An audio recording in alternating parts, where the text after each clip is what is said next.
অরণ্য বন্যপ্রাণ পরিযায়ী পাখি কাদের বলে? যে সমস্ত পাখি আমাদের দেশে শীতকালে শীতের দেশ থেকে চলে আসে, আবার শীত ফুরালেই সেই নিজের দেশে ফিরে যায়, তাদেরকেই বলে পরিযায়ী পাখি।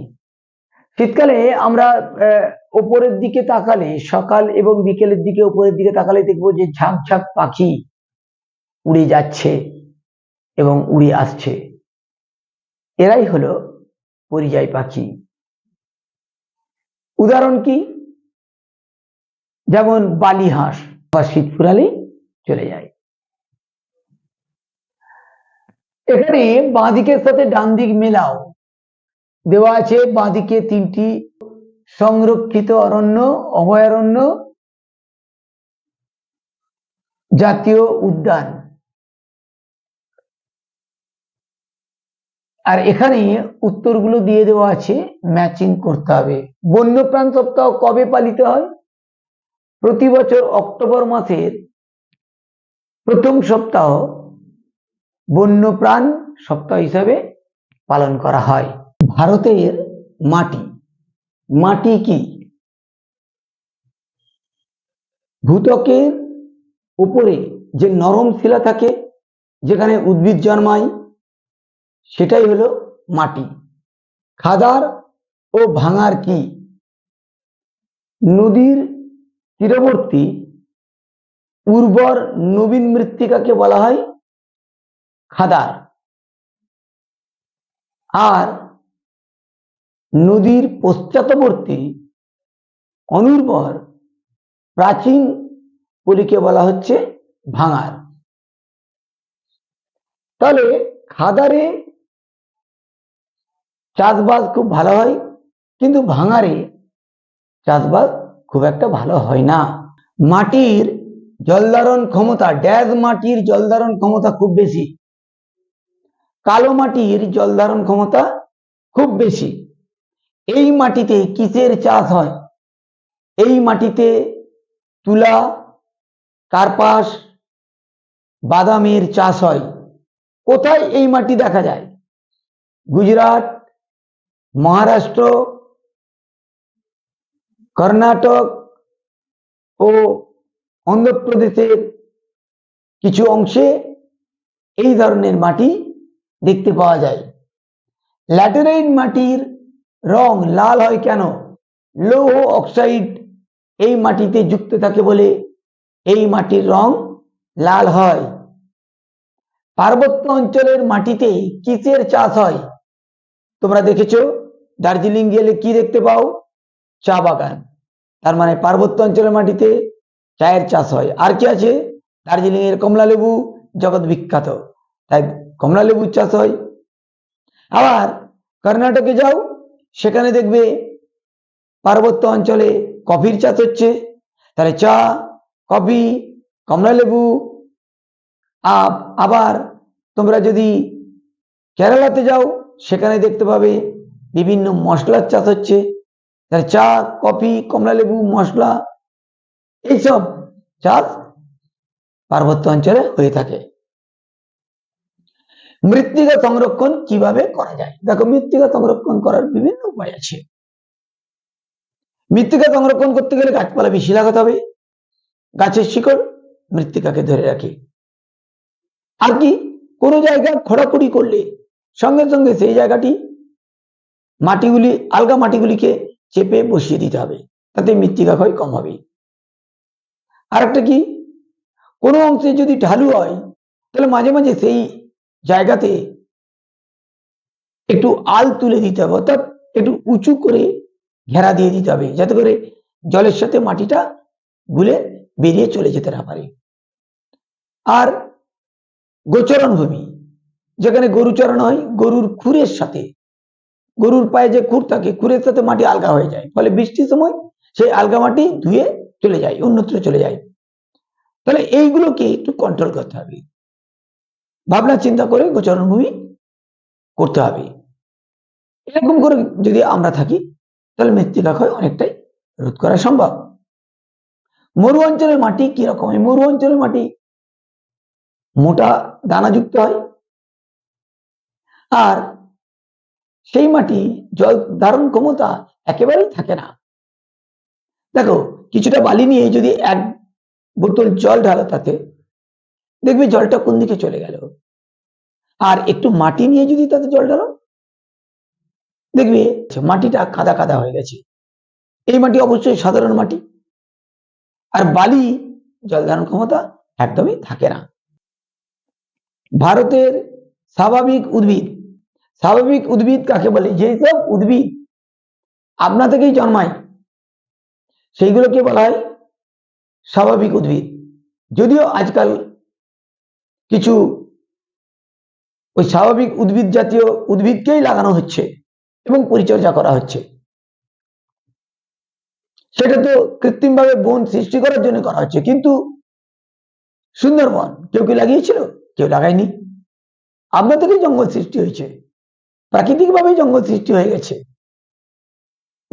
এখানে যে সমস্ত উদ্ভিদ জন্মাচ্ছে জঙ্গলে, সেগুলোই স্বাভাবিক উদ্ভিদ। যেমন শাল, সেগুন, পলাশ, কুল, মেহগনি, আকাশমণি, এসব গাছগুলো, যদিও এখন শাল, সেগুন, পলাশ, কুল, মেহগনি, আকাশমণি এসব গাছগুলোকে চাষ করা হচ্ছে, লাগানো হচ্ছে, পরিচর্যা করা হচ্ছে, কিন্তু এগুলি আবার স্বাভাবিকভাবে জন্মায়, তাই এগুলোকে বলা হচ্ছে স্বাভাবিক উদ্ভিদ। চিরহরিৎ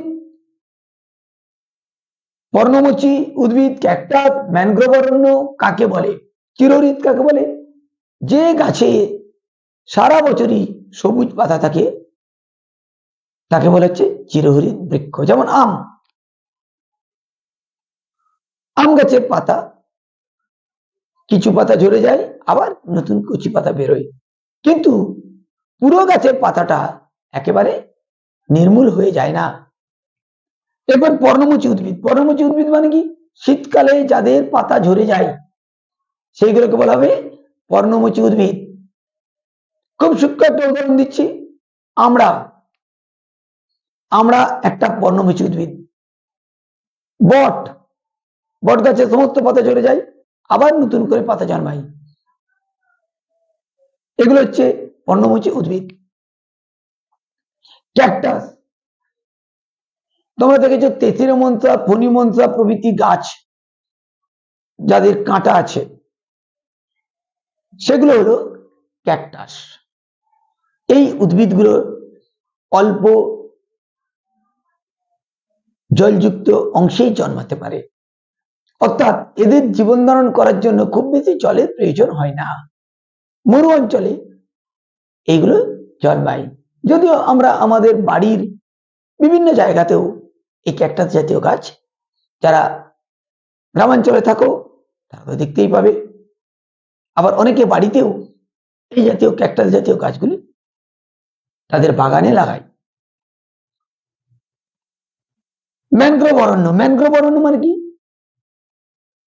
সমুদ্রের উপকূলবর্তী লবণাক্ত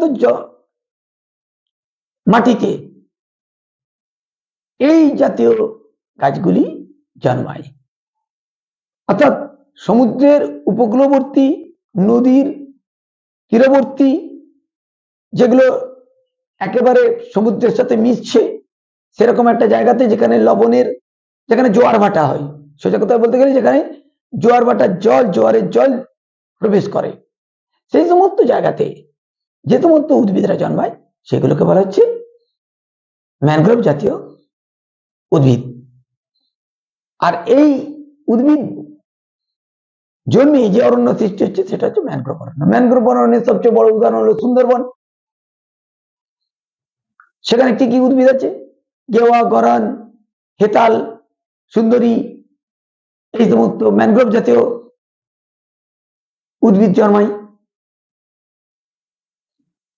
পার্বত্য অঞ্চলে অরণ্য কেমন? পার্বত্য অঞ্চলে কি হচ্ছে? বরফ পড়ছে, তুষারপাত হয়, ফলে এমন উদ্ভিদগুলোর এমন বৈশিষ্ট্য হওয়া দরকার যেখানে বরফ গাছের মধ্যে লেগে না থাকে, অর্থাৎ একটু পিরামিডের আকৃতি হয়ে যায়, নিচেটা চওড়া, যত উপর দিকে উঠে যাবে তত শঙ্কু আকৃতি ধারণ করবে, ফলে কি হলো? বরফ পড়ার সঙ্গে সঙ্গে বরফটা গলে পড়ে যায়। পাইন গাছ দেখতে পাওয়া যায়, পাইন, ফার, দেবদারু এই জাতীয় গাছগুলো ওখানে জন্মায় এবং গাছগুলো কি হয়, খুব লম্বা হয়। এই গাছগুলো খুব লম্বা হয়। অরণ্য কিভাবে সংরক্ষণ করা যেতে পারে? অরণ্য সংরক্ষণ করার অনেক উপায় আছে। অরণ্য সংরক্ষণ করতে গেলে প্রথমেই বলি সরকারি উদ্যোগ দরকার, যদিও সরকার এই বিষয়ে যথেষ্ট সচেতন এবং বিভিন্ন উদ্যোগ নিয়ে থাকে। Forest office, forest ranger, forest officer গঠন করা হয়। তারা জঙ্গলের দেখভাল করে, জঙ্গলে পশু শিকার থেকে শুরু করে জঙ্গলের গাছপালা কেটে নিয়ে চোরাচালান বন্ধ করার জন্য সরকারি আইন আছে। এখন আমাদের প্রত্যেককেই এই ব্যাপারে সতর্ক হতে হবে। বিশেষ করে যারা জঙ্গলের পাশাপাশি বাস করো তাদেরকে সতর্ক থাকতে হবে যে আমি অন্যায় করব না, আর আমি অন্যায় দেখবও না, সহ্যও করব না। প্রয়োজনে অবশ্যই পুলিশ ও প্রশাসনকে এ বিষয়ে তথ্য দেব যে জঙ্গলে এইভাবে ক্ষতি করা হচ্ছে। অর্থাৎ বৃক্ষচ্ছেদন বন্ধ করতে হবে। জঙ্গলে যে স্বাভাবিক পশু ঘুরে বেড়ায় তাদেরকে শিকার বন্ধ করতে হবে। এইভাবে যদি আমরা চলতে পারি তাহলে কিন্তু জঙ্গল আমরা রক্ষা করতে পারবো। ভেষজ উদ্ভিদ, ভেষজ উদ্ভিদ মানে কি, যে সমস্ত উদ্ভিদ থেকে আমরা ভেষজ গুণ পাই, অর্থাৎ আমাদের বিভিন্ন প্রাত্যহিক জীবনে বিভিন্ন রোগ জীবাণু সুরক্ষার জন্য যে সমস্ত উদ্ভিদ নিরন্তর ভাবে আমাদেরকে সাহায্য করে চলে সেই উদ্ভিদগুলোকে বলা হচ্ছে ভেষজ উদ্ভিদ। তাদের মধ্যে আছে বাসক, ছোটবেলায় আমিও খেয়েছিলাম। বাসক পাতা রস সর্দি কাশির পক্ষে খুবই উপকারী। বাসক পাতার জল ফুটিয়ে সেই জলে স্নান করলে সর্দি কাশি জ্বরের উপশম হয়। তাই বাসকের একটা বিরাট ভেষজ গুণ আছে। এবার হলো নিম। আমরা জানি নিম পাতা কৃমিনাশক, সুগারের জন্য নিম পাতা সুগার কন্ট্রোল করতে ভীষণভাবে সাহায্য করে।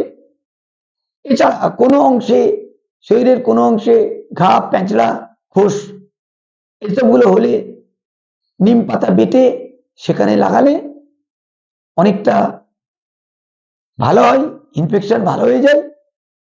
নিম গাছের ছাল, নিমের ফল, নিমের ফুল, নিমের পাতা সবকিছু জলের মধ্যে বেশ কিছুক্ষণ ফুটিয়ে জলটাকে অনেকটা যখন কমে আসবে সেইটাকে একটা ছাঁকনি দিয়ে ছেঁকে রেখে দেওয়া হয়, বোতল বন্দি করে রেখে দেওয়া হয়। তারপর সেটি যদি গাছের গোড়ায় মাঝে মাঝে দেওয়া হয়, গাছের মধ্যে স্প্রে করা হয়, তাহলে গাছ বিভিন্ন রকমের রোগ জীবাণুর হাত থেকে রক্ষা পায়। এটাকেই বলা হচ্ছে নিম তেল। আবার ওই নিমের ডাঁটা, নিমের পাতা, নিমের ফল এগুলোকে শুকনো করে গুঁড়ো করে যদি রেখে মাটির নিচে দেওয়া হয়, গাছের নিচে দেওয়া হয় ছাদ বাগান বা নিজের বাগানে, তাহলে সেটা নিমকল হিসেবে কাজ করবে। শিংকনা, শিংকনা গাছের ছাল থেকে কুইনাইন প্রস্তুত করা হয়,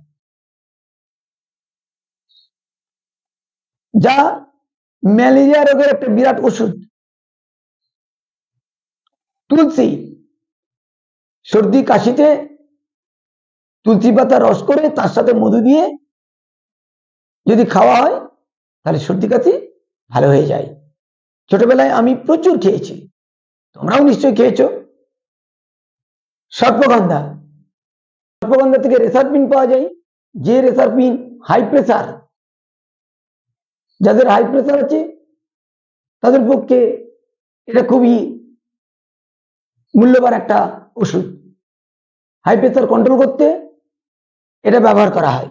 চিরতা, চিরতা গেলে কি হয়, কৃমিনাশক এবং এটা শরীরকে খুব ভালো রাখে, বিভিন্ন রোগ জীবাণুর হাত থেকে শরীরকে রক্ষা করে। কালমেঘ, কালমেঘের পাতাও কৃমিনাশক, আর চামড়ার পক্ষে কালমেঘ খুবই গুরুত্বপূর্ণ ভেষজ গুণ সম্পন্ন একটা উদ্ভিদ। আরেকটা প্রশ্নের উত্তর আমি মিস করে গেছি, সেটা হচ্ছে অরণ্য দিবস কবে পালিত হয়? 21শে মার্চ। 21শে মার্চ অরণ্য দিবস পালিত হয়। তোমাদের যেটা করণীয় সেটা হলো খুব দ্রুততার সাথে এই কটা সাজেশন তোমরা রেডি করে নাও, এই কটা ভিডিও তোমরা দেখে নিজেদেরকে তৈরি করে নাও, তাহলে তোমাদের আর কোনো সমস্যা হবে না সেকেন্ড টার্ম ভূগোল পরীক্ষা দিতে গিয়ে। ভিডিওটা ভালো লেগে থাকলে অবশ্যই লাইক ও বন্ধুদের মধ্যে শেয়ার করে দিও, আর পরবর্তী ভিডিও পাওয়ার জন্য চ্যানেলটিকে সাবস্ক্রাইব করো। তাহলে দেখা হচ্ছে পরের ভিডিওতে। আজ এখানেই রাখছি।